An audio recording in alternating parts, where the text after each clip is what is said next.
ये जय गुरुदेव नाम किसी साधारण इंसान का नाम नहीं, ये स्वयं उस अनामी महाप्रभु का नाम है।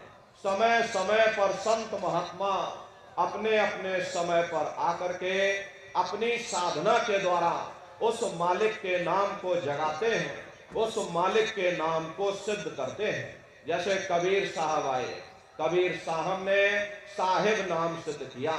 गुरु नानक साहब आए, गुरु नानक साहब ने वाहिगुरु नाम सिद्ध किया। गोस्वामी जी महाराज आए, गोस्वामी जी महाराज ने राम नाम सिद्ध किया। मीराबाई आए, मीराबाई ने गिरधर नाम सिद्ध किया। सूरदास जी महाराज आए तो सूरदास जी महाराज ने श्याम नाम सिद्ध किया। इसी तरह से हमारे गुरु महाराज जय गुरुदेव नाम सिद्ध करके गए। जय गुरुदेव नाम का जहाज लगाकर गए। अगर इस जहाज पर सारी दुनिया बैठेगी, ये जहाज सारी दुनिया को पार करेगा। नए जीवों के लिए नामदान को और सरल से सरल किया गया, वरना बहुत से पुराने पुराने प्रेमी हैं। अगर उनसे ये पूछा जाए कि भाई जरा नाम रूप स्थान गाजे बाजे बता दो, वो तक भूल जाते हैं। अब इतने पुराने हो करके आज तक याद नहीं कर पाए। इसीलिए नए जीवों के लिए नामदान को और सरल से सरल किया गया।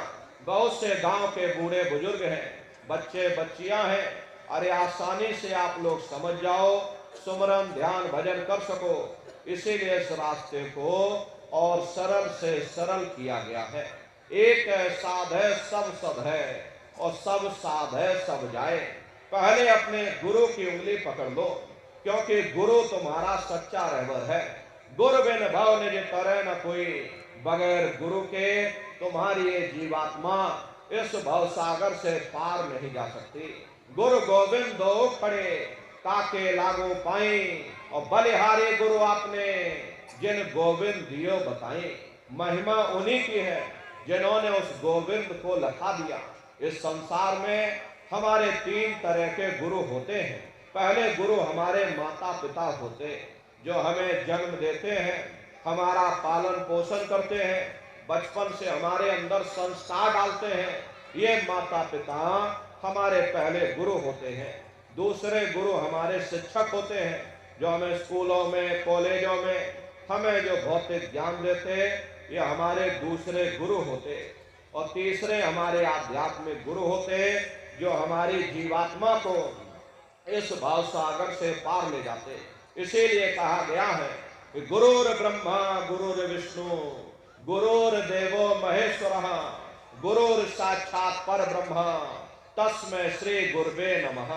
तीन लोक नौ खंड में गुरु से बड़ा न कोई, करता करे न कर सके, और गुरु करे सो होई। इसलिए प्रेमियों, साधना करने से पहले जय गुरुदेव नाम का सुमरन सभी नए प्रेमी भाई बहन करिएगा। और सुमरन करने के बाद में फिर आप लोग ध्यान पर बैठिएगा। दूसरा है ध्यान, और ध्यान कहते हैं दृष्टि को एकाग्र करना, अपनी दिव्य दृष्टि को खोलना।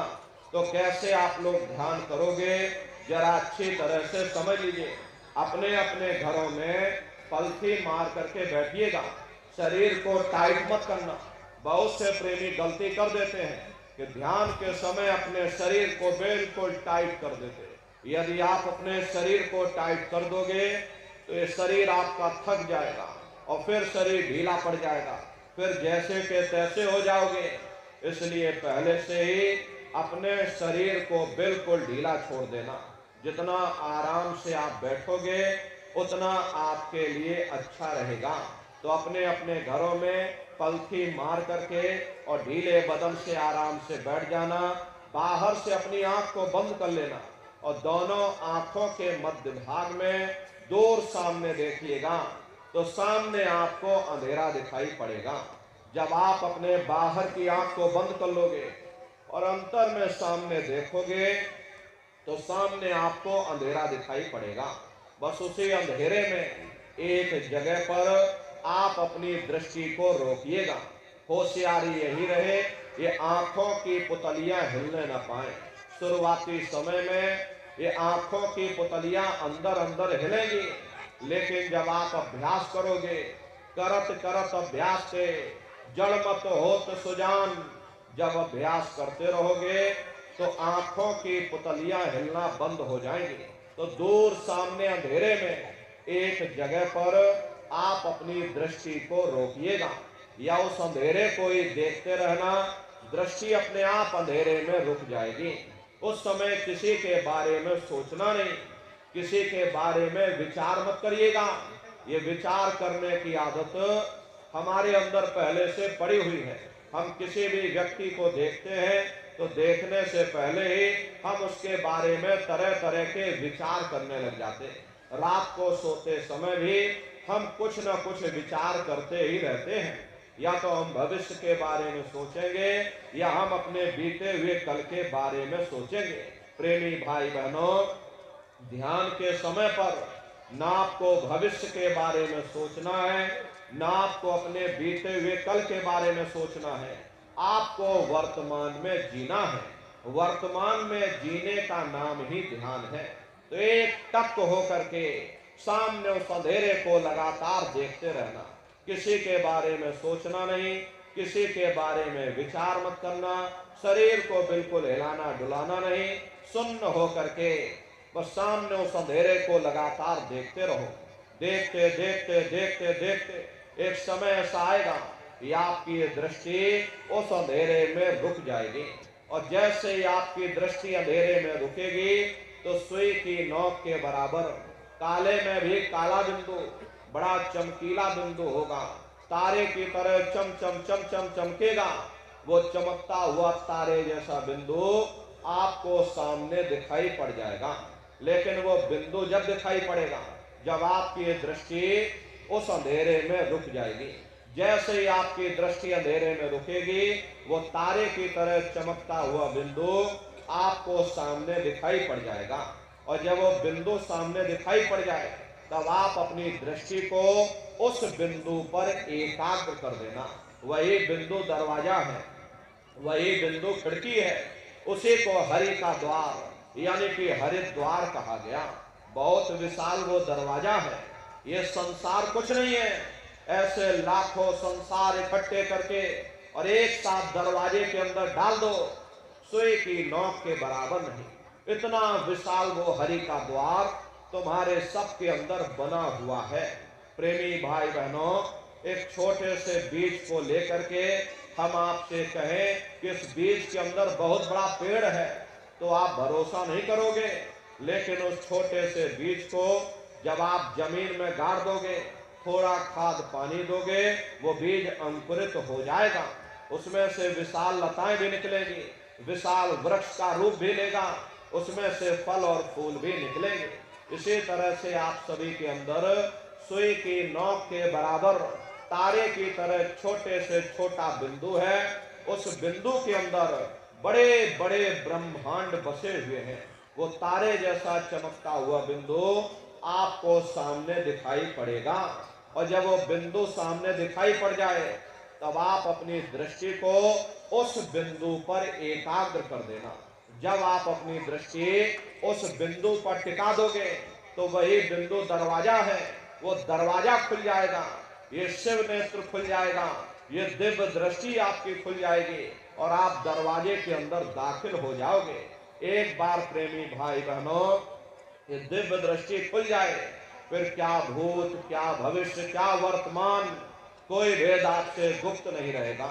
लाखों वर्ष पहले क्या हुआ था, भविष्य में क्या होने वाला है, अरे आप अपने अपने घरों में बैठ करके और भूत, भविष्य और वर्तमान को देख सकते हो।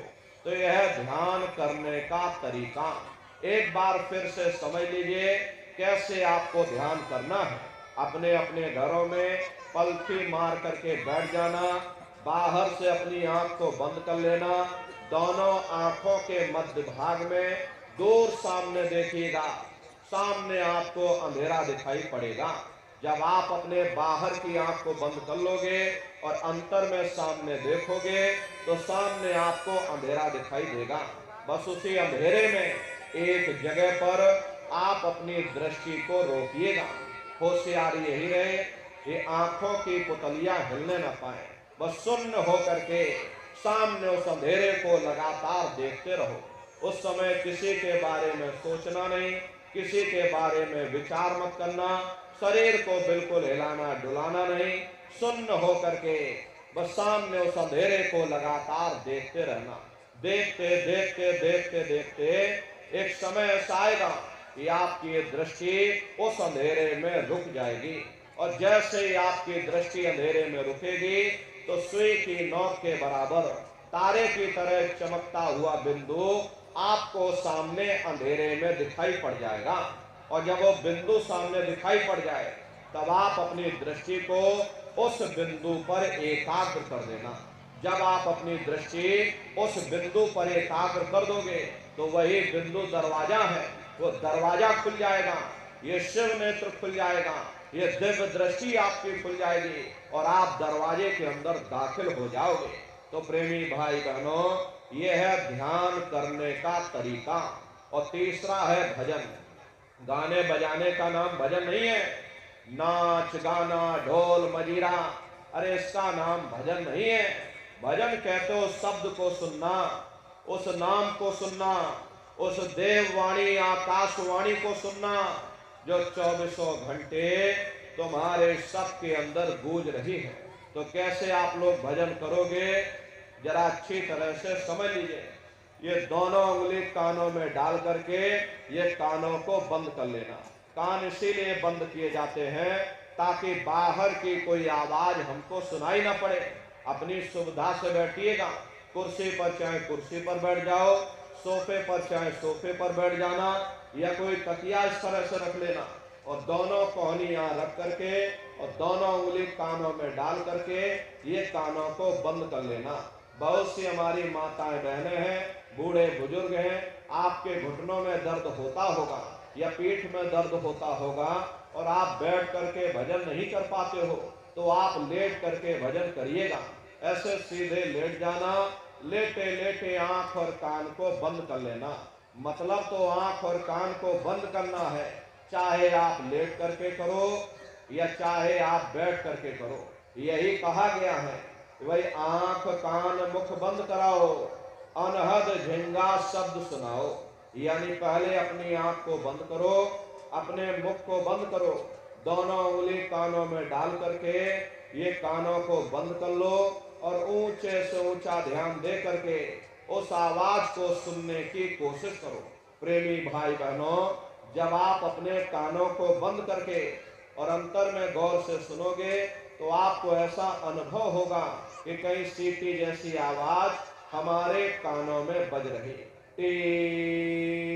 इस तरह से सीटी जैसी आवाज शुरू में आप सभी को सुनाई पड़ेगी। करना कुछ नहीं है, लेटे हो चाहे बैठे हो, बस आप उस आवाज को सुनते रहना और सुनते सुनते उसी में लीन हो जाओ।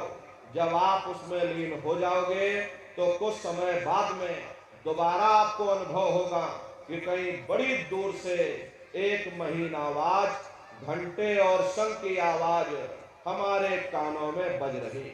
जैसे मंदिरों में घंटियां बजती हैं, टन टन टन टन, तो बाहर तो आपने नकल किया। अरे महात्माओं ने कहा था ये शरीर तुम्हारा सच्चा हरि मंदिर है और इसी हरि मंदिर के अंदर 24 घंटे वो घंटे और शंख की आवाज गूंज रही है। उसी घंटे शंख की आवाज को महात्माओं ने शब्द कहा।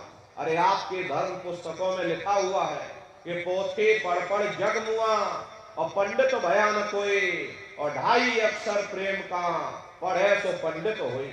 दुनिया वाले कहते हैं कि 2.5 अक्षर का मतलब प्रेम है। अरे प्रेम नहीं है, प्रेम में मात्रा लगी हुई। यहाँ पर जिस 2.5 अक्षर का वर्णन उन महात्माओं ने किया है वो है शब्द सा आदा बा और दा। उसे शब्द को महात्माओं ने नाम कहा। कल युग जोग न जग न ज्ञाना, एक आधार नाम गुण गाना। कलयुग में न योग है, न यज्ञ है, न ज्ञान है, तो कलयुग में क्या है? कलयुग केवल नाम आधारा और सुमेर सुमेर नर उतर ही पारा। कलयुग में केवल नाम का आधार है। अरे यही मीरा भाई ने लिखा कि पायो जी मैंने नाम रतन धन पायो, वस्तु अमोलक दे मेरे सतगुरु और कृपा कर अपनायो। पायो जी मैंने नाम रतन धन पायो। उसी घंटे शंख की आवाज को महात्माओं ने शब्द या नाम कहा। उसी घंटे शंख की आवाज को ईसा मसीह साहब ने वर्ड या लागस कहकर याद किया। उसी घंटे शंख की आवाज को गुरु नानक साहब ने अनहद वाणी कहकर याद किया। चीन में जो महात्मा हुए उन्होंने इसको ताओ कहकर याद किया, और हिंदू महात्माओं ने इसे देववाणी आकाशवाणी कहकर याद किया। उन अलग अलग महात्माओं ने अपनी अपनी भाषा में हम लोगों को समझाने की कोशिश की कि भाई वो घंटे शंख की आवाज तुम्हारे सबके अंदर गूंज रही है, वो आपको सुनाई पड़ेगी, लेकिन शुरुआती समय में आपको ऐसा मालूम पड़ेगा कि कहीं बड़ी दूर पर घंटियां बज रही, टन टन टन टन, लेकिन सुनाई हरेक को पड़ेगी। प्रेमी भाई बहनों, जब घंटे और शंख की आवाज आपको अपने अंदर सुनाई पड़ने लग जाए, तब आप उस आवाज को पकड़ लेना, उसको आप सुनने लग जाना। जब आप उसको सुनने लग जाओगे तो वो आवाज धीरे धीरे बढ़ना शुरू होगी, और बढ़ते बढ़ते इस कदर बढ़ेगी कि आपके रोम रोम में घंटे और शंख की आवाज गूंजने लग जाएगी। अरे बड़ी घनघोर आवाज होती है, बड़ी मधुर वो आवाज होती है। ये दुनिया भर के गाने आप लोग बाहर सुनते हो, उस संगीत के सामने ये दुनिया के संगीत कुछ नहीं है। जब आप उस संगीत को सुनोगे, इतना भारी आनंद आपके ऊपर छा जाएगा, इतनी खुशी आपको होगी, अरे ऐसा नशा आपके ऊपर चढ़ जाएगा कि आप सारी दुनिया को भूल जाओगे।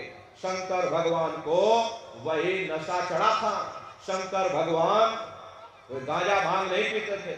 ये तो हमने आपने शंकर भगवान को भी बदनाम कर दिया कि शंकर भगवान गांजा भांग पीते थे, तो चलो हम भी गांजा भांग पीछेंगे, लगे गांजा भांग पीने। प्रेमी भाई बहनों, शंकर भगवान कभी गांजा भांग नहीं पीते थे। शंकर भगवान जिस नशे में लीन रहते थे, वो नाम का नशा था, वो ध्यान का नशा था, वो भक्ति का नशा था।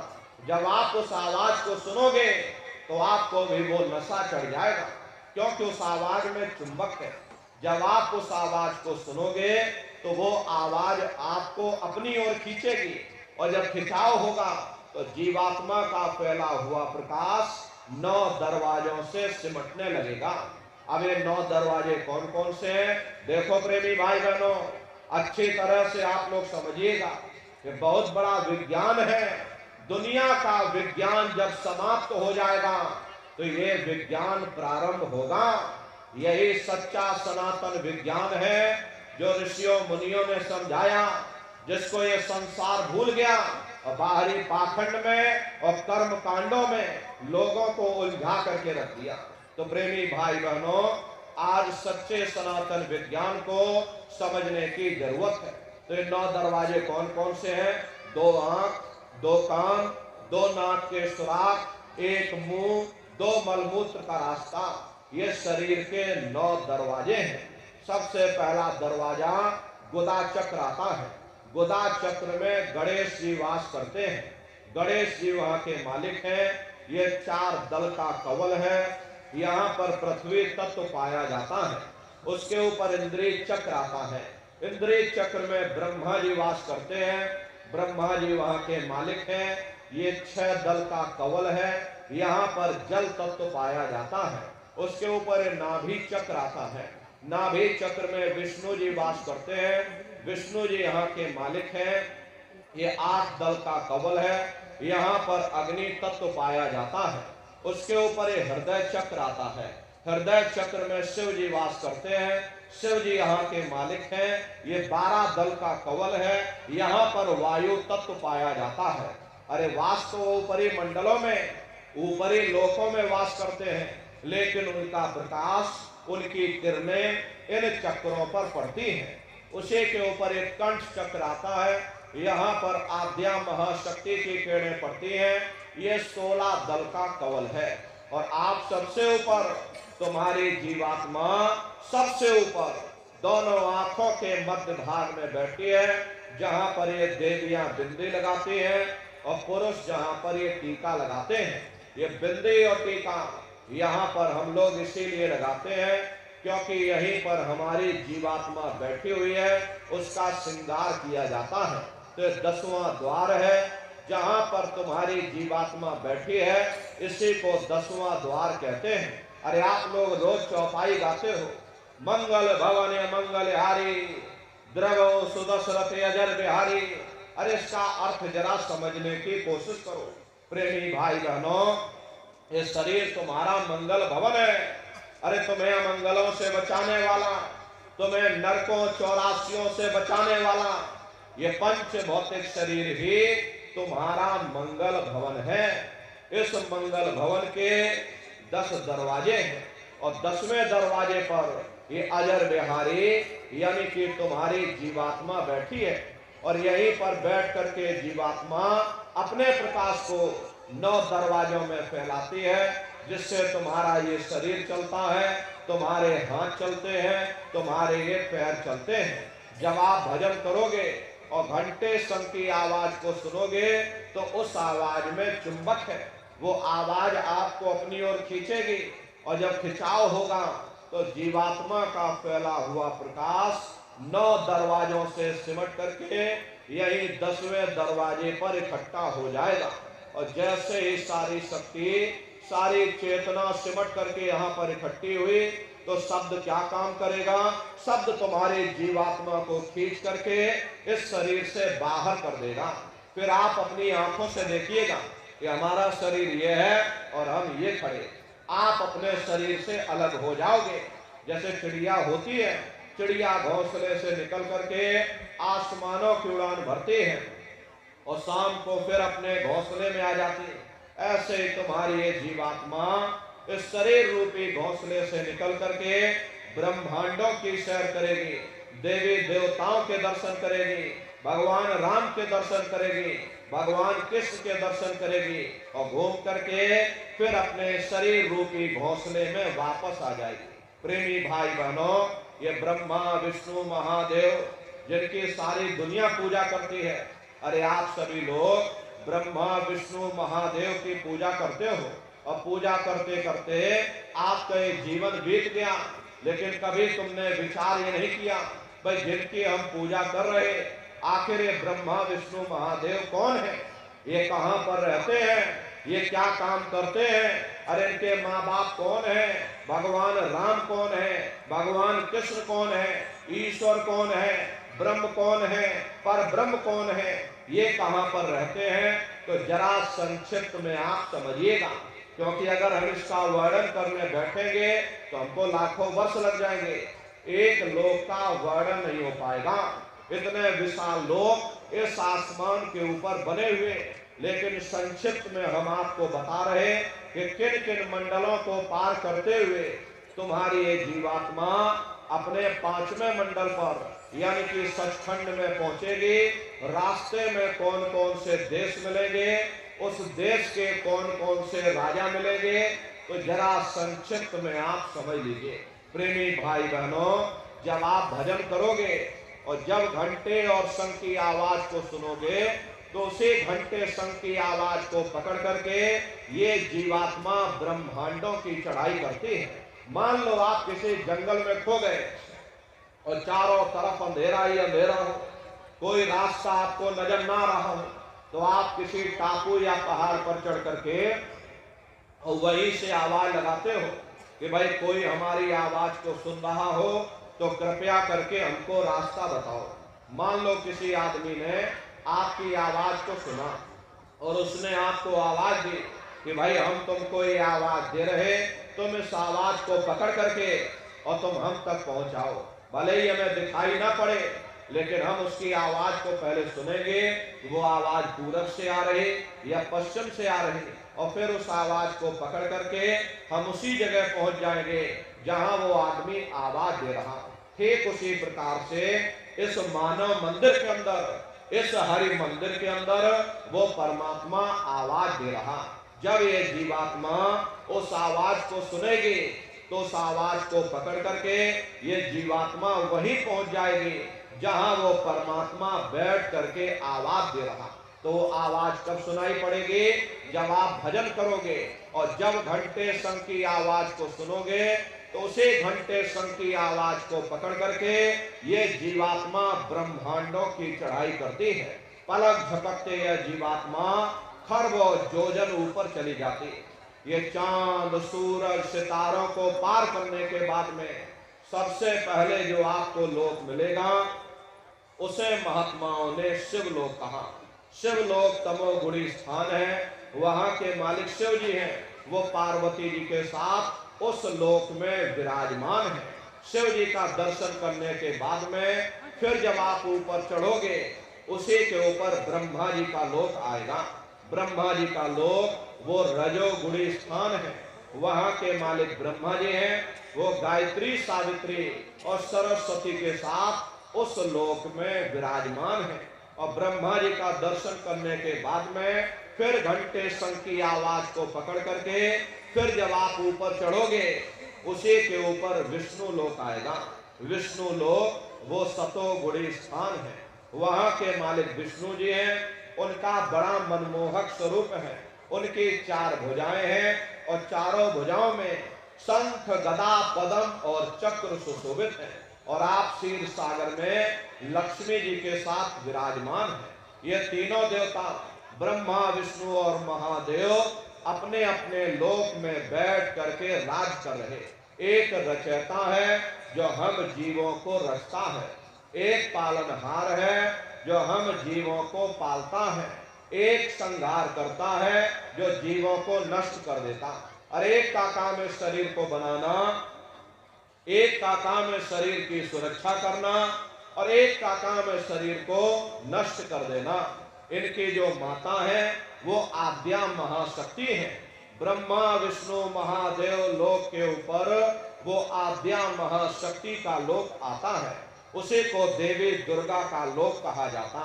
उसे लोक को पार करने के बाद में सबसे पहला देश पड़ेगा, या यूं कह लीजिए कि पहली राजधानी पड़ेगी जिसे महात्माओं ने सहस्र दल कवल कहा। वहां के जो मालिक हैं वो निरंजन भगवान हैं।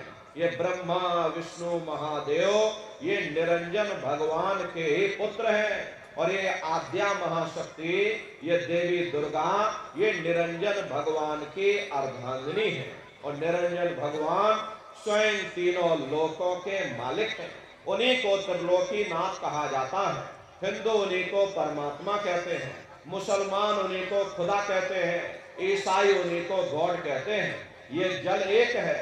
जल को चाहे आप पानी कह लो, चाहे आप वाटर कह लो, चाहे आप नीर कह लो। इसी तरह प्रेमी भाई बहनों वो परमात्मा एक है। हम लोग लफ्जों के झगड़े में उलझे हुए हैं।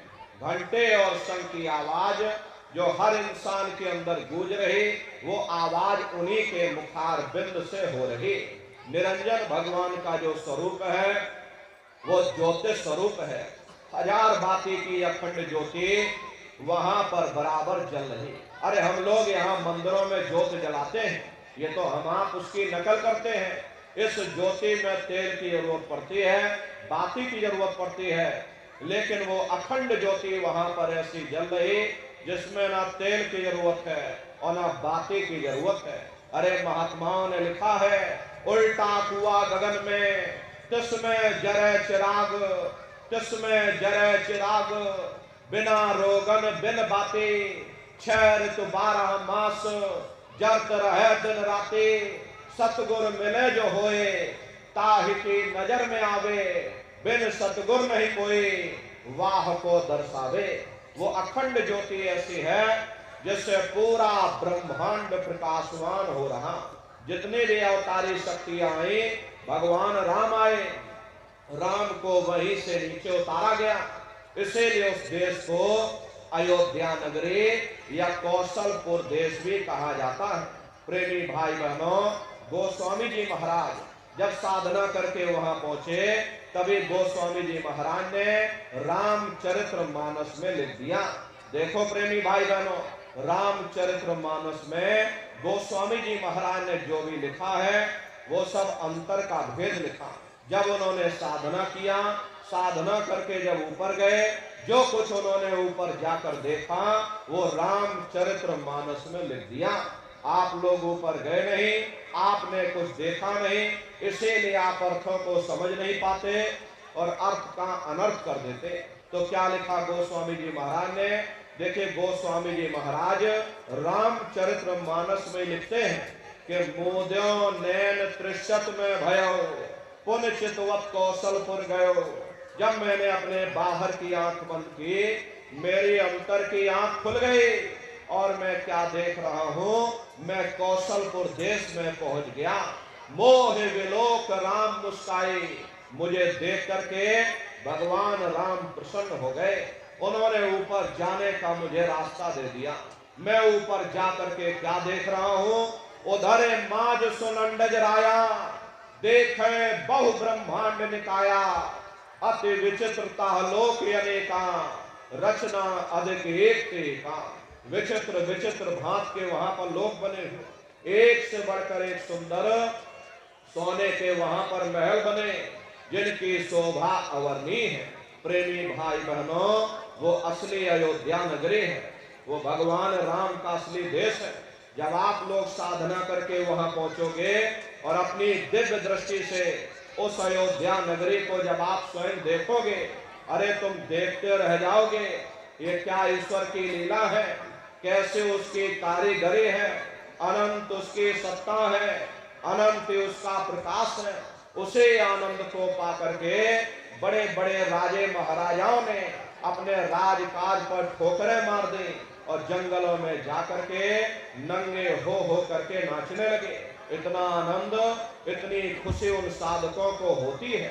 मीराबाई को जब वो दौलत मिल गई, मीराबाई ने अपना राजपाट छोड़ दिया और मीराबाई कहने लगी कि मैं मिल जाए पाए पीऊ अपना और तब मेरी पीर बुझानी और मेरा सुरत शब्द सहलानी।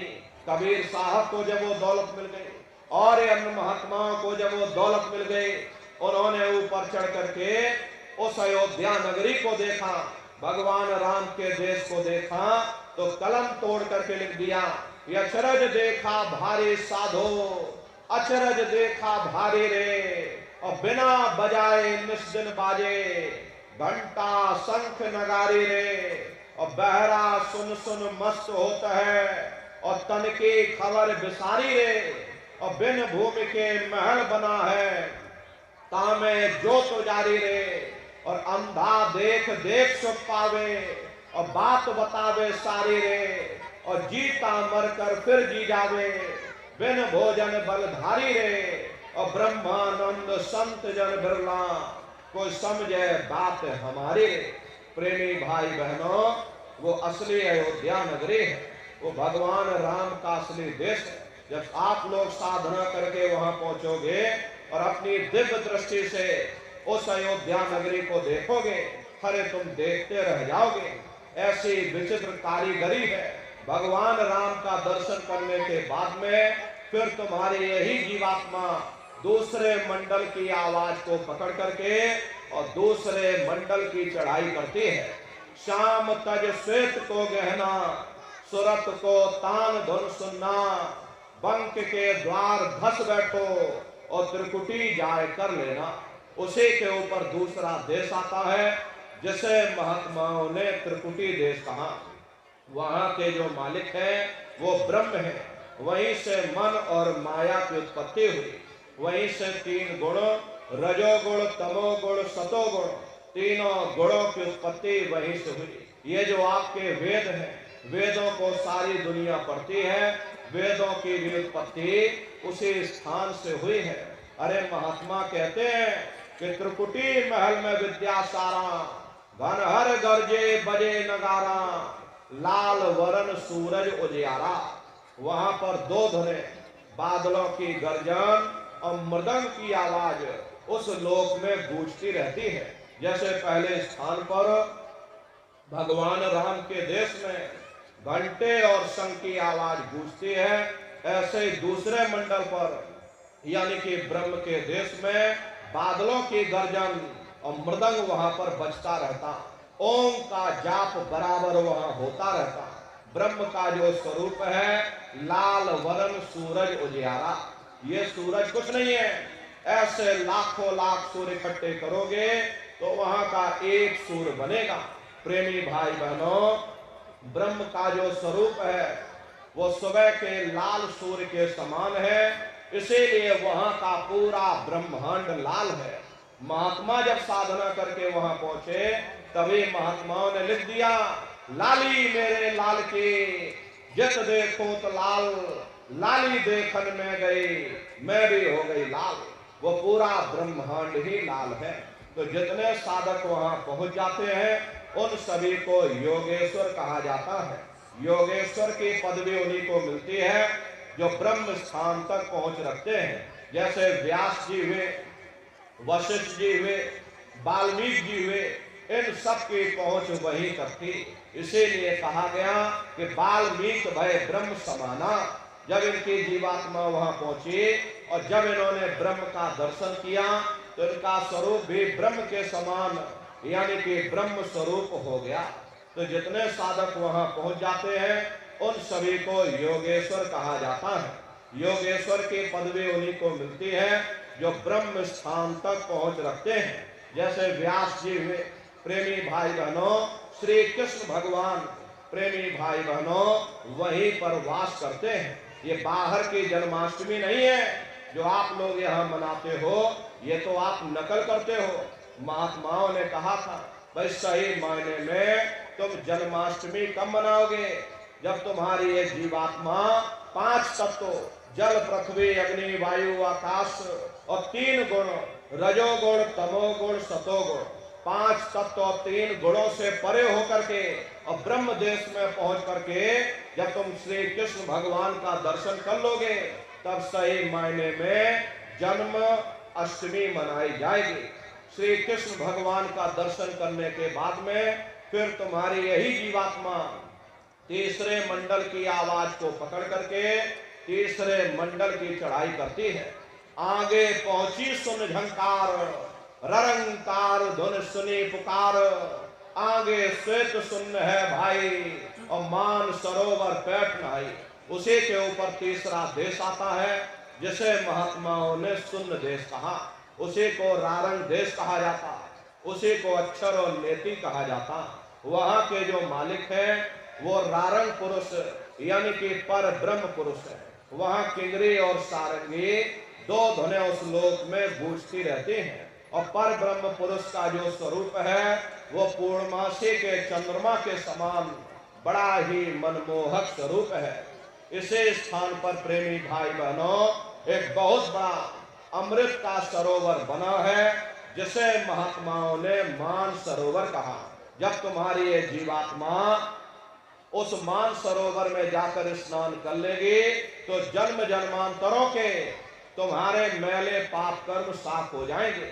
अरे यहाँ के पानी से तुम्हारे कर्मों की सफाई नहीं होने वाली, ये बाहर का पानी तुम्हारे शरीर के मैल को धो सकता है, लेकिन जो पापों का मैल है, जो अंतःकरण में जो कर्मों की गंदगी आपने अपने ऊपर लाद रखी है वो जब साफ होगी जब आप तीसरे मंडल पर पहुंच करके उस गंगा में डुबकी लगाओगे। उसमें स्नान करने के बाद में ये जीवात्मा हंस रूप हो जाती है। हंसन मिले हंसा हो जाए, मिले जो अमी आहारा है। जीवात्मा का खुद का प्रकाश उस अमृत के सरोवर में स्नान करने के बाद में 16 सूर्य के बराबर हो जाता। ये जीवात्मा वहीं पर अपने असली स्वरूप में वापस आ जाती है। ये ब्रह्मा विष्णु महादेव के लोक में तुम्हारी ये जीवात्मा लिंग शरीर में रहती है। जब पहले स्थान पर निरंजन भगवान के देश में पहुंचोगे वहां तुम्हारी ये जीवात्मा सूक्ष्म शरीर में रहेगी। जब दूसरे मंडल पर यानी ब्रह्म देश में जब आप वहां पहुंचोगे वहां तुम्हारी ये जीवात्मा कारण शरीर में रहेगी। और जब तीसरे मंडल पर ब्रह्म में पहुंच जाओगे वहां पर जब स्नान कर लोगे, उस मान सरोवर में जब स्नान कर लोगे तब जीवात्मा के ऊपर से सारे कपड़े उतर जाते हैं। जीवात्मा अपने असली स्वरूप में वापस आ जाती। इसका अपना खुद का प्रकाश 16 सूर्य के बराबर हो जाता। तो फिर यही जीवात्मा चौथे मंडल की आवाज को पकड़ करके चौथे मंडल की चढ़ाई करती है। दो पर्वत के संग निहारो, भंवर गुफा ते संत पुकारो।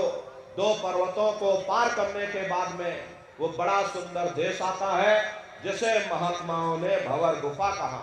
वहां के जो मालिक है वो सोहंग पुरुष है, मां नहीं है, हापे अंक की मात्रा, सोहंग पुरुष।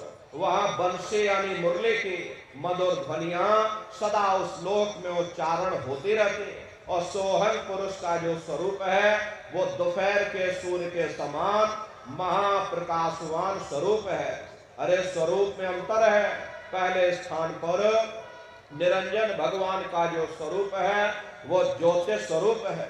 दूसरे स्थान पर ब्रह्म का जो स्वरूप है वो सुबह के लाल सूर्य के समान है। तीसरे स्थान पर ब्रह्म पुरुष का जो स्वरूप है वो पूर्णमासी के चंद्रमा के समान है। चौथे स्थान पर सोहंग पुरुष का जो स्वरूप है वो दोपहर के सूर्य के समान महाप्रकाशवान स्वरूप है। और वहां के धनी का दर्शन करने के बाद में ताके परे धाम सतनामा और बीन बजे सतलोक ठिकाना। सोहंग देश के ऊपर वो पांचवा देश आता है जिसे महात्माओं ने सचखंड देश कहा। वो सचखंड देश अजर अमर अविनाशी सदा एक रस रहने वाला देश है। वहां न काल है, न कर्म है, न दुख है, न संताप है, न पुण्य है, न पाप है। जो जीवात्माएं वहां पर पहुंच जाती हमेशा के लिए जन्म मरण के बंधनों से आजाद हो जाती। वहां के जो मालिक हैं वो सत्पुरुष भगवान हैं जिनके रोम रोम में खरबों खरब सूरज चांद सितारे प्रकाशवान। वही हमारे आपके सच्चे मालिक हैं, वही हमारे आपके सच्चे पिता हैं। अरे हमको आपको वहीं से नीचे उतारा गया, फिर शब्द को पकड़ करके शब्द शब्द पौड़ी पर चढ़कर पहुंचो सचखंड सतनाम। तो शब्द कब पकड़ में आएगा? जब आप भजन करोगे। और भजन कैसे किया जाएगा जरा अच्छी तरह से समझ लीजिए। यहाँ कान को बंद कर लेना लेकिन मन को रोकिएगा। ऐसे समय पर तुम्हारा ये मन जरूर भागेगा। अभी आप यहाँ सत्संग में बैठे हो, शरीर भले तुम्हारा यहाँ बैठा लेकिन मन सारी दुनिया में भाग रहा। अब कोई बाल बच्चों को छोड़कर आया, मन बाल बच्चों में पहुंच गया।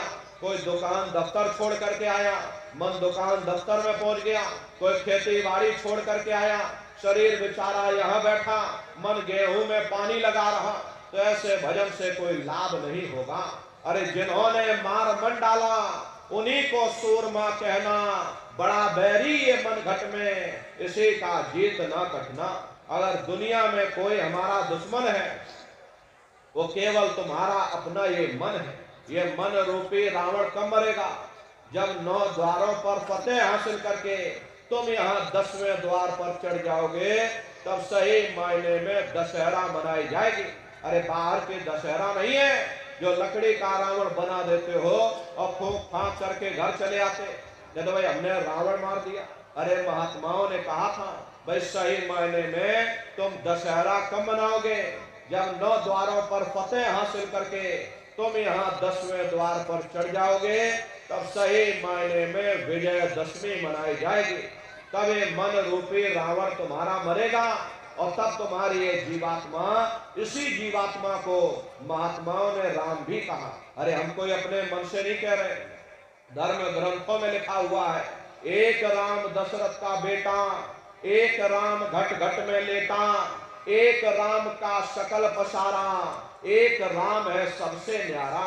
एक वो राम है जो अयोध्या के वासी है और एक राम घट घट में लेटे, यानी हमारी आपकी ये जीवात्मा जो हर एक के अंदर मौजूद है। महात्माओं ने कहा भाई एक वो राम है, एक राम का सकल पसारा, यानी पहले स्थान के मालिक वो निरंजन भगवान जिनको दुनिया त्रिलोकीनाथ कहती है, जिनका ये पूरा पसारा, ये पूरा संसार है। महात्माओं ने कहा भाई एक वो राम है और एक राम है सबसे न्यारा। 5वें स्थान के मालिक वो सत्पुरुष भगवान जो हमारे आपके सच्चे पिता है। महात्माओं ने कहा भाई एक वो राम है। तो महात्मा तो उस राम की महिमा गाते हैं। मोटी बात आप पकड़िए कि भजन कैसे करोगे। ये आंख कान को बंद कर लेना, अंतर में ध्यान दे करके सुनिएगा। शुरू शुरू में सीटी जैसी आवाज आप सभी को सुनाई पड़ेगी, उसे पकड़ लेना, सुनते रहना। कुछ समय बाद में दोबारा आपको अनुभव होगा कि कहीं बड़ी दूर से एक महीन आवाज, घंटे और शंख की आवाज हमारे कानों में बज रही। और जब घंटे शंख की आवाज आपको अपने अंदर सुनाई पड़ने लग जाए, तब आप सीटी की आवाज को छोड़ देना और घंटे शंख की आवाज को पकड़ लेना। एक बार प्रेमी भाई बहनों आप उस आवाज को पकड़ लो, फिर वो आवाज आपको नहीं छोड़ेगी, खींच करके शरीर से बाहर कर देगी। रोजाना रोजाना रोज ब्रह्मांडों की सैर करना, रोज देवी देवताओं के दर्शन करना, रोज घर बैठे भगवान राम का दर्शन करना, रोज भगवान कृष्ण का दर्शन करना और घूम करके फिर अपने शरीर रूपी घोंसले में वापस चले आना। तो सुमरन, ध्यान और भजन 3 क्रियाएं आपको बताई गई, नित्य नियम से करिएगा, नागा नहीं होना चाहिए। अरे आप शरीर को भोजन देते हो, सुबह दोपहर शाम रात खाते रहते, लेकिन कभी तुमने विचार ये नहीं किया, ये जीवात्मा जो जन्म जन्मांतरों से बेचारी भूखी प्यासी बैठी है, जिसकी शक्ति से तुम्हारा ये भारी भरकम शरीर चल रहा, तो कभी अपनी जीवात्मा को तुमने भोजन नहीं दिया। अरे इसका भोजन भजन है, इसका भोजन शब्द है, इसका भोजन नाम है। अपना ये नियम बनाओ कि पहले हम अपनी जीवात्मा को भोजन देंगे, फिर अपने शरीर को भोजन देंगे। अगर ये नियम तुम्हारा बन गया, तुम्हारा लोक भी बन जाएगा, तुम्हारा परलोक भी बन जाएगा। प्रेमी भाई बहनों, उस मालिक को पाने के लिए तुम्हें कोई जात बिरादरी नहीं बदलनी। ये जात पात के रगड़े झगड़े ये तुम्हारे अपने नहीं है, ये सिर्फ मन की खुराफात है। अरे आप अपनी बुद्धि से जरा विचार करिएगा, जब गुरु नानक साहब नहीं आए थे तब कोई सिख नहीं था, जब मोहम्मद साहब नहीं आए थे तब कोई मुसलमान नहीं था, जब ईसा मसीह साहब नहीं आए थे तब कोई ईसाई नहीं था, और पीछे लौटते चले जाओ तो केवल मनुष्य ही मनुष्य रह जाते हैं। ये रगड़े झगड़े किसने पैदा किए? ये हमने आपने पैदा किए। अरे कोई भी महात्मा यहाँ पर आकर के न कोई कौम बनाने आता है, न कोई यहाँ मजहब चलाने आते हैं, न कोई यहाँ जात बिरादरी को बदलने आते हैं, ना ही आप हमारे हाथों में ये डंडे और तलवारें देने के लिए आते हैं। अरे आप तो सच्चा मार्ग, सनातन मार्ग समझाने के लिए इस धराधाम पर शरीर रूप में अवतरित होते हैं। महात्मा कोई जात बिरादरी नहीं देखते। अगर महात्माओं ने जात बिरादरी देखी होती, ऊंच नीच भेदभाव देखा होता, तो देखो भगवान राम जंगलों में रहने वाली आदिवासी महिला शबरी का जूठा बेर भगवान राम नहीं खाते। निर्मल मन जन सो मोह पावा, मोह कपट छल छिद्र न भावा। इसीलिए महात्मा कहते हैं वह जात पात पूछे नहीं कोई, हरि का भजे सो हरि का होई।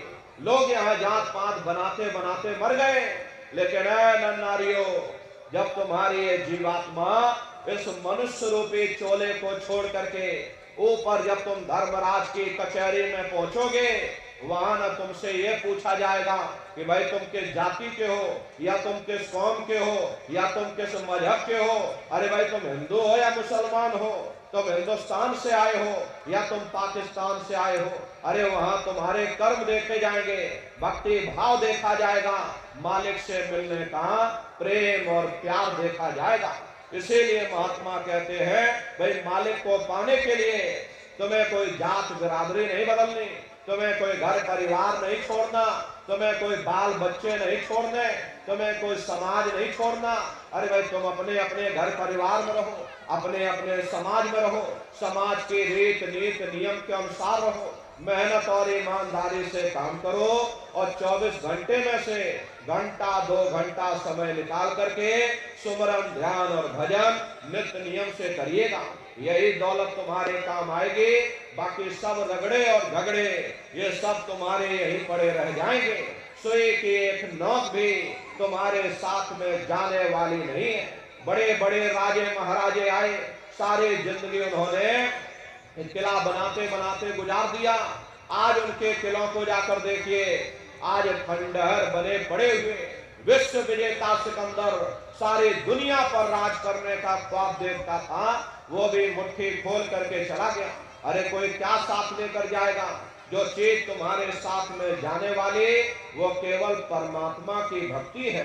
इसलिए प्रेमियों, वो दौलत कमा लो जो अंत समय में तुम्हारे काम आवे, वरना ये समय तुम्हारा निकलता जा रहा। ये श्वासों की पूंजी ये दिन प्रतिदिन कम होती जा रही। एक समय ऐसा आएगा ये बुलबुला तुम्हारा फूट जाएगा, फिर ना जाने ये मनुष्य शरीर तुमको मिले न मिले। अरे तुम भटकते रह जाओगे युगों युगों के लिए उन नरकों और चौरासियों में। इसलिए प्रेमी भाई बहनों, अहो भाग्य है आपका, आपको ये मनुष्य शरीर मिल गया, आपको ये मौका मिल गया। इस मौके का लाभ उठाओ, मनुष्य रूपी मंदिर में बैठ करके वो आत्म धन कमा लो, वो खजाना कमा लो, जिससे तुम्हारी जीवात्मा का कल्याण हो जावे। तो सुमरन, ध्यान और भजन नित्य नियम से करिएगा। और देखो प्रेमी भाई बहनों, हमारी आपसे प्रार्थना है कि आप सभी लोग शाकाहारी रहिएगा, क्योंकि हमारे गुरु महाराज ने शाकाहार पर विशेष जोर दिया। गुरु महाराज हमारे कहते थे, ये बच्चे बच्चियों तुम लोग शाकाहारी रहना, शाकाहार का प्रचार करते रहना, इसी से देश और दुनिया में भारी परिवर्तन होगा। प्रेमी भाई बहनों, परिवर्तन कोई कानून बनाने से नहीं होगा, परिवर्तन कोई आंदोलन करने से नहीं होगा, परिवर्तन कोई तोड़ फोड़ करने से नहीं होगा। परिवर्तन तब होगा जब लोगों के विचार बदलेंगे, लोगों की भावनाएं बदलेंगी। और विचार जब बदलेंगे जब लोगों का खान पान शुद्ध होगा। देशी कहावत है, जैसा खाए अन्न वैसा होए मन। जब इंसान पशुप्रति भोजन करेगा तो उसकी बुद्धि स्वतः ही पशुओं जैसी हो जाएगी। फिर जिस शराब के नशे में माँ बहन बेटे की पहचान खत्म हो जाए, उस शराब को पी करके यह कैसे पता चलेगा कि क्या अच्छा और क्या बुरा है। यही कारण है कि आज घर समाज में ये दुनिया भर के अत्याचार और दुनिया भर के व्यभिचार फैले हुए। अरे हम लोग मंदिर बनवाते हैं, उन मंदिरों में नहा धो करके जाते, कहते भाई परमात्मा के रहने की जगह है, हमको नहा धो करके जाना चाहिए, फूल अगरबत्ती ले जाना चाहिए। कोई उन मंदिरों में कूड़ा कचरा नहीं डालता। अगर कूड़ा कचरा डालोगे तो आपस में लाठियां चल जाएंगी। फिर ये जो हरि मंदिर है, ये पंच भौतिक शरीर जिसे महात्माओं ने हरि मंदिर कहा, अरे इसमें तुम हाड़ मांस के लोथड़े डालते हो, इसमें तुम शराब के कतरे डालते हो, अपने बनाए हुए मंदिर की तुम कद्र करोगे और परमात्मा के बनाए हुए इस मानव मंदिर को, इस हरि मंदिर को तुमने जीते जी कब्रिस्तान बना दिया तो सख्त सजा मिलेगी। अरे महात्माओं ने लिखा है कि तिल भर मच्छी खाए के कोटि गौ दय दान और काशी करवट जामरे और निश्चय नरक निदान। यदि तिल भर भी मच्छी खा करके फिर चाहे कोटान कोट तुम गौओं का दान करो और काशी में जाकर के मत्था रगड़ते रगड़ते अपनी पूरी जिंदगी वहां पर गुजार दो, फिर भी तुमको तुम्हारे गुनाहों की सजा मिलेगी, कोई बच नहीं सकता। क्योंकि ये कर्म भूमि है, यहाँ तुम जैसा कर्म करोगे वैसा फल तुमको मिलेगा। देखिए इस कर्म भूमि पर कृष्ण भगवान तक नहीं बच पाए। उस समय बाली को छिप करके बाण मारा और वही बाली कृष्ण अवतार में बहेलिया बन करके आ गया और कृष्ण भगवान के पैरों में पद्म चमकता था। हिरण की आंख समझ करके और बहेलिये ने निशाना मार दिया और जब पास में आकर के देखा कृष्ण भगवान थे, अफसोस करने लगे। लेकिन कृष्ण भगवान ने उसको समझाया कि भाई इसमें तुम्हारा कोई दोष नहीं, उस समय हमने तुमको मारा, अरे आज तुमने हमको मार दिया, हमारा तुम्हारा अदला बदला पूरा हो गया। कर्म प्रधान विश्व रच राखा, जो जस करे सो तस फल चाखा।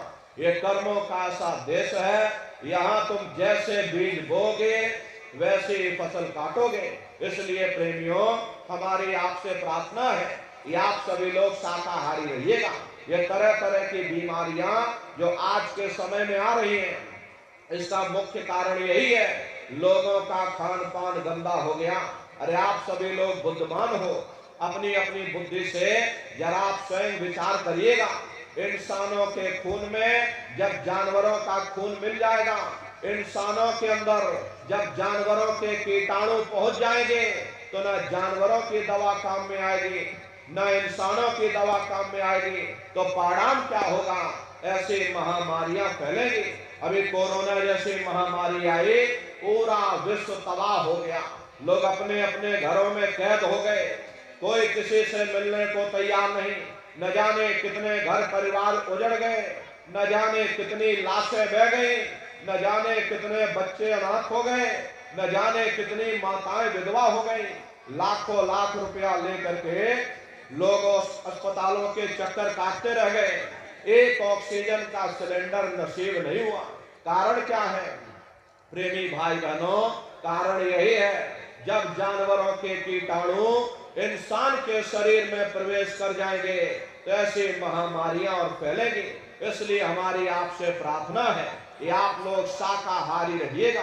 कोई ऐसा नशा मत करो जिससे बुद्धि तुम्हारी पागल हो जाए और घर में माँ बहन बेटी की पहचान खो दो। अरे आप अपने आप को कट्टर हिंदू मानते हो, अरे भाई हम कट्टर हिंदू हैं, हमसे बड़ा सनातनी दुनिया में कोई नहीं, हम भगवान राम को मानने वाले हैं, हम बजरंग बली को मानने वाले, और हम भगवान कृष्ण को मानने वाले। अरे भाई आप राम को मानते हो और आप कृष्ण को मानते हो तो उनके आदर्शों पर भी चलना सीखो। भगवान राम ने कभी नहीं कहा कि तुम मांस खाओ, या भगवान कृष्ण ने कभी नहीं कहा कि तुम शराब पियो। जितने देवी देवता अवतार हुए सभी यही कह करके गए, अहिंसा परमो धर्म। अगर हमने किसी को बनाया नहीं तो मिटाने का अधिकार हमारे पास नहीं। अरे आप इंसान हो, इंसान का काम है दया करने का, दया धर्म का मूल है। इसलिए आप जीवों पर रहम करो, रूहों पर रहम करो। सभी लोग शाकाहारी रहना और शाकाहार का प्रचार अपने अपने क्षेत्रों में बराबर आप लोग करते रहिएगा। अरे सतयुग कैसे आएगा? राम राज कैसे आएगा? राम राज कोई भाषण देने से नहीं आएगा, राम राज कोई नारा लगा देने से नहीं आएगा, राम राज कोई भगवा फहरा देने से नहीं आएगा। अरे भाई राम राज जब आएगा जब लोगों के अंदर अच्छे विचार आएंगे। वरना राम के समय में भी रावण जैसे असुर होते थे, कृष्ण के समय में भी कंस जैसे असुर होते थे। अरे तब भी लड़ाइयां होती थी, तब भी युद्ध हुआ करते थे। राम राज का मतलब है अच्छे विचारों का आना, और अच्छे विचार जब आएंगे जब हर इंसान मानव धर्म का पालन करेगा। अरे मानव धर्म क्या कहता है? सत्य, दया, अहिंसा, प्रेम और करुणा, यही मानव धर्म का आधार है। जब मानव के अंदर मानवता आ जाएगी, मानव के अंदर दया आ जाएगी, मानव के अंदर करुणा आ जाएगी, ये मानव दूसरों की पीड़ा को अपनी पीड़ा समझने लग जाएगा। जब इंसान के अंदर इंसानियत आ जाएगी तब सही मायने में देश में राम राज आ जाएगा। इसीलिए महात्माओं ने कहा है भाई राम राज को लाना है तो पहले मानव धर्म अपनाना है। मानव को पहले मानव धर्म अपनाना पड़ेगा, मानव को मानवीय गुण अपनाने पड़ेंगे। इसीलिए हमारे गुरु महाराज कहकर गए, बच्चा गांव गांव जाकर के तुम हमारे संदेशों को जन जन के बीच में पहुंचा दो। गांव गांव के लोग शाकाहारी हो जाएं, गांव गांव के लोग सदाचारी हो जाएं, गांव गांव के लोग चरित्रवान हो जाएं, आंखों में माँ बहन बेटी की पहचान कायम हो जाए। तो जब हमारा ये गांव बदल जाएगा तो पूरा समाज बदल जाएगा, निश्चय ही कलयुग में सतयुग आ जाएगा। इसलिए प्रेमी भाई बहनों, धर्म के प्रचार में आप सभी लोग अपना अपना योगदान दीजिएगा। देखिए हमारे गुरु महाराज को, हमारे गुरु महाराज परम संत बाबा जय गुरुदेव जी महाराज ने एक अच्छे समाज के निर्माण के लिए, चरित्रोत्थान के लिए, लोगों को शाकाहारी और सदाचारी बनाने के लिए 116 वर्ष की आयु तक अथक मेहनत और परिश्रम किया। हमारे गुरु महाराज ने अपने गुरु की याद में मथुरा दरबार में इतना विशाल मंदिर बनवाया। गुरु महाराज हमारे कहते थे, बच्चा मंदिर का वो देवता वहां पर बैठ करके बरकत बांट रहा। अरे आप लोग आइए, वहां कोई रुपया पैसा नहीं चढ़ाया जाता, कोई चंदा चुटकी नहीं। अरे आप लोग आए मंदिर के देवता के सामने अपनी एक बुराई को चढ़ा दीजिए। वहां पर बुराई चढ़ाई जाती है कि हम आज से मांस मछली नहीं खाएंगे, हम आज से अंडा शराब का सेवन नहीं करेंगे, हम आज से झूठ नहीं बोलेंगे, हम आज से किसी को धोखा नहीं देंगे। अरे आप अपनी एक बुराई चढ़ा दो, आपकी एक मनोकामना पूरी होगी। ऐसा वरदानी मंदिर हमारे गुरु महाराज ने अपने गुरु की याद में मथुरा दरबार में बनाया है। गुरु महाराज हमारे कहते थे, बच्चा इस दरबार में तुम बराबर आते जाते रहना, दया दुआ बरकत आशीर्वाद लेते रहना, मंदिर के देवता के सामने अपने गुनाहों की माफी मांगते रहना। समय न मिले महीने में आ जाओ, महीने में समय न मिल पाए तो 6 महीने में आ जाना, 6 महीने में समय न मिल पाए तो साल भर में आ जाना। और जिसको साल भर भी समय न मिला तो महात्मा कबीर कह गए हैं, दरस बरस ना कर सके ताको लागे दोष, और कहे कबीर ता दास की कभी न पावे मोक्ष। गुरु महाराज ने मन से कहा कि नर नारियों, मैंने जो कुछ पाया है वो अपने गुरु की बदौलत ही पाया है। अगर तुम मेरे गुरु को भुला दोगे, बच्चा मैं तुमको भुला दूंगा। अरे छोड़ दिया जो मथुरा खितौरा, चैन कहीं ना पाओगे, होगा तेरा कोई ना सहारा, आखिर में पछताओगे। इसलिए प्रेमियों, हमारी आपसे प्रार्थना है, अपने दरबार में बराबर हाजिरी देते रहना। वो हम प्रेमियों का गुरुद्वारा है। देखो, शंकर भगवान और पार्वती जी उत्तराखंड की तरफ चले जा रहे थे और चलते चलते शंकर जी ने जमीन पर लेट करके दंडवत प्रणाम किया। पार्वती जी ने पूछा कि भगवान ये बताइए, यहाँ ना कोई पेड़ है, ना कोई पशु है, ना कोई पंछी है, अरे आप किसको प्रणाम कर रहे? तब शंकर जी ने उत्तर दिया कि पार्वती या भूमि की, और क्या कहूं वर्णन भाग्य, 10,000 वर्ष पूर्व संत रहे यही जाग। हे पार्वती, इस जमीन के बहुत बड़े भाग्य हैं। आज से 10,000 वर्ष पहले एक संत महात्मा इस जमीन पर आकर सत्संग कर गए थे। ये जमीन बहुत पवित्र है, मैं जमीन को प्रणाम कर रहा हूँ। अरे आज हमारे गुरु महाराज 50 वर्ष मथुरा आश्रम पर रह करके अपने चरणों से वहां के कण कण को पवित्र किया। प्रेमी भाई बहनों, वो हम प्रेमियों का गुरुद्वारा है। अपने दरबार में बराबर आते जाते रहिएगा, दया दुआ आशीर्वाद लेते रहना। देखिए, अभी होली का कार्यक्रम 13, 14, 15 मार्च 3 दिवसीय होली का कार्यक्रम मथुरा दरबार में मनाया जाएगा। तारीख आप सभी लोग याद रखिएगा, 13, 14 और 15 मार्च 3 दिन का ये होली का कार्यक्रम मथुरा दरबार में होगा। तो आप सभी प्रेमी भाई बहन होली के अवसर पर सपरिवार सादर आमंत्रित हैं। आप लोग पधारिएगा। देश के कोने कोने से दसियों लाख की संख्या में सत्संगी प्रेमी भाई बहन मथुरा दरबार में पधारते हैं। दसियों किलोमीटर के व्यास में ये कार्यक्रम होता है। तो प्रेमी भाई बहनों, समय निकाल करके होली के अवसर पर दरबार में आप लोग पधारिएगा, अपने दरबार का दर्शन करना। देखिए, मथुरा दरबार में हमारे गुरु महाराज की एक छोटी सी गौशाला भी है। हमारे गुरु महाराज के पास में कुल 2 गाय थी। 2 गायों का इतना बड़ा परिवार है, बाहर से कोई गाय नहीं मंगवाई। 2 गायों का इतना बड़ा परिवार है कि आज के समय में करीब करीब 3,000 गायें हैं और 3,000 के ऊपर सांड है। गौशाला अलग है और नंदीशाला अलग है। हमारे यहाँ किसी को बाहर नहीं भेजा जाता, क्योंकि हमारे गुरु महाराज कहकर गए, बच्चा इनको यही रखना, यही सेवा पानी करना।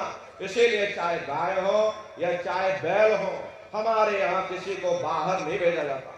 गायों के लिए अलग से गौशाला है और सांडों के लिए अलग से नंदीशाला बनी है। उसी के बगल में अपना एक बहुत बड़ा कॉलेज है, जिसमें 2,500 से 3,000 बच्चे निःशुल्क विद्या अध्ययन करते हैं। कॉपी किताब, पढ़ाई लिखाई, भोजन पानी बिल्कुल निःशुल्क है। और उसी के बगल में अपना एक बहुत बड़ा अस्पताल है। प्रेमी भाई बहनों, वो गुरु महाराज की कर्म भूमि है और हमारे गुरु महाराज की जन्मभूमि, जहाँ पर गुरु महाराज का जन्म हुआ, अरे आपके पड़ोस में ही जिला इटावा ग्राम खितौरा पड़ता है। जैसा भव्य मंदिर मथुरा दरबार में बना हुआ, उसी तरह से भव्य मंदिर गुरु महाराज की जन्मभूमि पर बन करके तैयार हो चुका। ये जो आप पोस्टर देख रहे हो, ये गुरु महाराज की जन्मभूमि का ही मंदिर है। और इधर जो पोस्टर लगा है, ये मथुरा दरबार का मंदिर है। तो समय निकाल करके दरबार में आप लोग पधारिएगा, अपने अपने बच्चों को भी साथ में लेकर के आइएगा। हम लोग ये सोचने लगते हैं, अरे बच्चों को क्या करेंगे ले जाकर, ये बच्चे छोटे हैं, इनको घर में रहने दो, इनको पढ़ाई लिखाई करने दो। अरे पढ़ाई लिखाई जरूरी है, हम आपकी बात मानते हैं कि आज के समय में शिक्षा बहुत जरूरी है। अरे हमको भी गुरु महाराज ने पढ़ाया लिखाया। प्रारंभिक शिक्षा हमारी गुरु महाराज की जन्मभूमि पर हुई, क्योंकि जो गुरु महाराज की जन्मभूमि है खितौरा धाम, वही हमारी भी जन्मभूमि है। तो प्रारंभिक शिक्षा वहीं पर हुई। उसके बाद 5 वर्ष की उम्र में गुरु महाराज अपने साथ मथुरा ले आए। आगे की तैयारी गुरु महाराज ने मथुरा में कराई।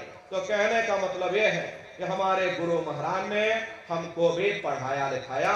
लेकिन प्रेमी भाई बहनों, पढ़ाई लिखाई के साथ साथ अच्छे संस्कार भी जरूरी है। और आज के समय में बच्चों के अंदर संस्कारों की बड़ी भारी कमी देखी जा रही। वरना पहले के समय में अकेले माँ बाप अपने 4-4 बच्चों को पाल लेते थे, लेकिन आज के समय में वही 4-4 बच्चे, वही MA BA और डिग्री और डिप्लोमा किए हुए बच्चे अपने माँ बाप को रोटी नहीं खिला पा रहे।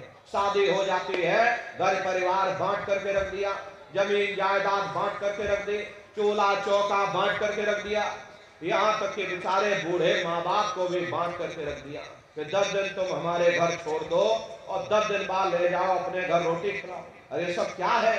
ये संस्कारों की कमी है। ऐ माता बहनों, ये बच्चे तुम्हारी धरोहर है, ये बच्चे तुम्हारे जीवन की पूंजी है। अपनी पूंजी को संभाल करके रखिएगा। इन बच्चों को आप बचपन से तैयार करो, इनको अच्छी शिक्षा देना, इनको अच्छे संस्कार देना, इनको शाकाहारी बनाना, इनको सदाचारी बनाना, इनको चरित्रवान बनाना, और इनको भी तुम राम और कृष्ण बना दो।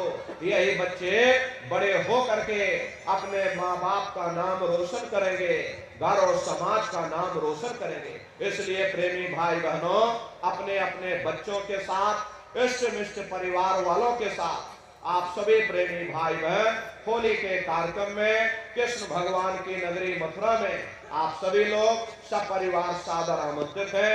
आप लोग पधारिएगा। सुमरन, ध्यान और भजन बराबर आप लोग करते रहना। इतना जान लो प्रेमी भाई बहनों, ये रास्ता बिल्कुल सच्चा है। आप करोगे, आपको अनुभव होगा, दिखाई भी पड़ेगा, सुनाई भी पड़ेगा।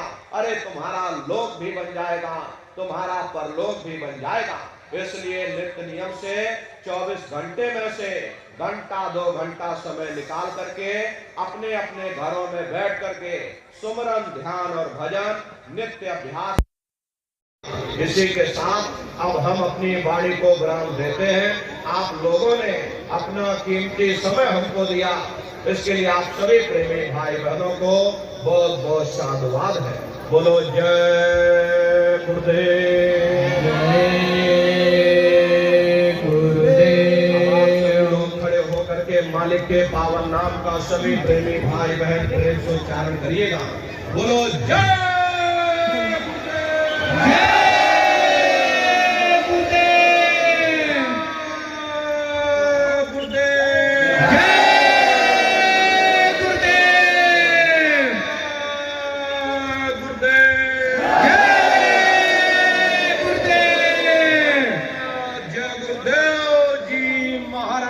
का कहना है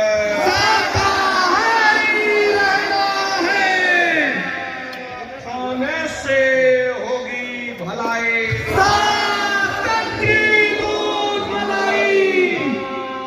खाने से हुए खराब, जोड़ कर गले हमारे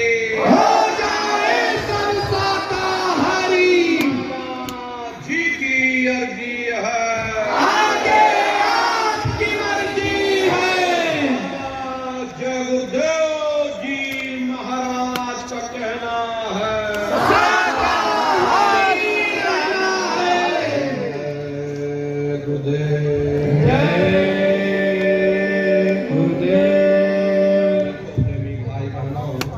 अभी हम नीचे उतर जाएंगे, बारी बारी से आप लोगों से मिल भी लेंगे, लेकिन आप लोग कोई धक्का मुक्की या जल्दबाजी मत करिएगा।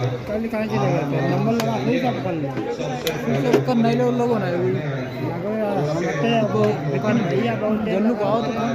लगा करके सर को बिल्कुल ढक करके आप लोग आइएगा।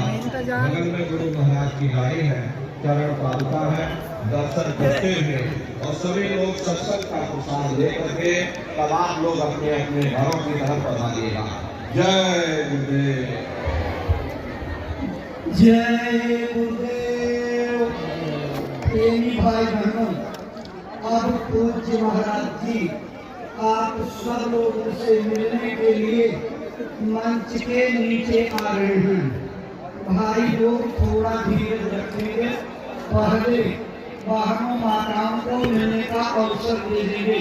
बहनें माताएं ध्यान दें, आप जो लोग आगे खड़े हुए हो एक पंडाल के खंभे तक वापस जाइए और वहाँ से गैलरी खुली हुई जहाँ लड़के खड़े हुए हैं वहाँ से आप दर्शन करने के लिए आइए। जब महाराज जी का दर्शन करने के लिए आइए तो अपने कपड़े से, साड़ी या दुपट्टे से अपने सिर को, कान को, गले को ढक करके तब दर्शन करने के लिए आइए। महाराज जी बराबर अपनी कृपा दृष्टि आपके ऊपर डाल रहे हैं। आप महाराज जी की आंखों में प्रणाम करते हुए आगे बढ़ जाइए। महाराज जी के आगे आने पर अपनी सेवा दक्षिणा भेंट का हाथ ऊपर उठा करके आगे बढ़ा दीजिए। आपका हाथ ऊपर उठाएगा। महाराज जी आपकी सेवा को आसानी से स्वीकार करेंगे। नजरों में प्रणाम करते हुए आगे बढ़िए। अच्छा दो पे चला दिख रहा है। महाराज जी के एक लाइव रिकॉर्डिंग की कोई जरूरत नहीं।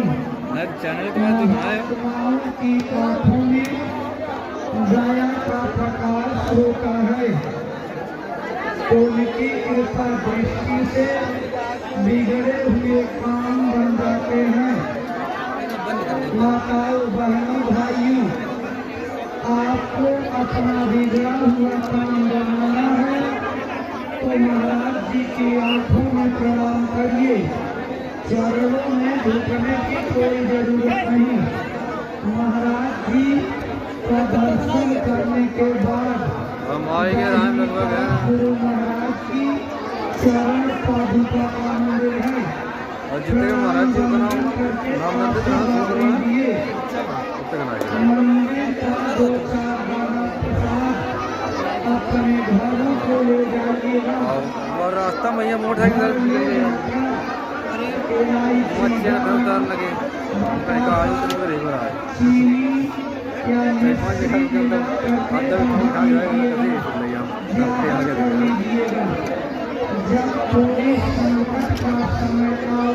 रोड पत्ता हुई उस मुसीबत में कोई आपकी मदद न करे तो जय गुरुदेव भगवान का नाम बोल करके प्रसाद का इस्तेमाल करिएगा।